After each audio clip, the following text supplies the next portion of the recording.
कहानी परीक्षित और तक्षक नाग का श्राप। एक समय की बात है जब एक राजा के क्रोध और एक आर्षी के श्राप ने उसके जीवन का अंत कर दिया।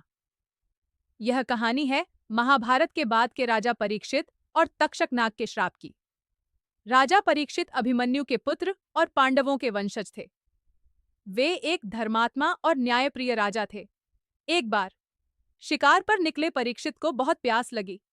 वे एक अर्षि शमीक मुनि के आश्रम पहुंचे। ऋषि अपनी तपस्या में लीन थे और उन्होंने परीक्षित को कोई उत्तर नहीं दिया।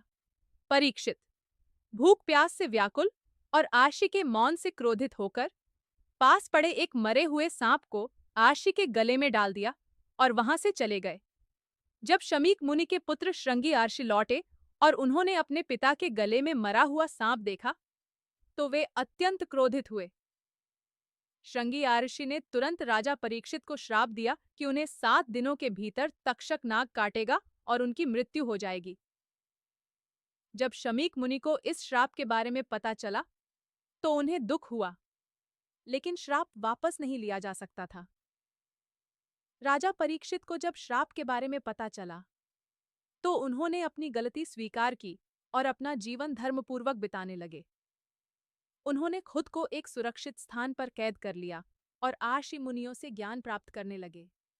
7वें दिन तक्षक नाग एक ब्राह्मण के वेश में उनके पास आया और उन्हें काट लिया, जिससे परीक्षित की मृत्यु हो गई।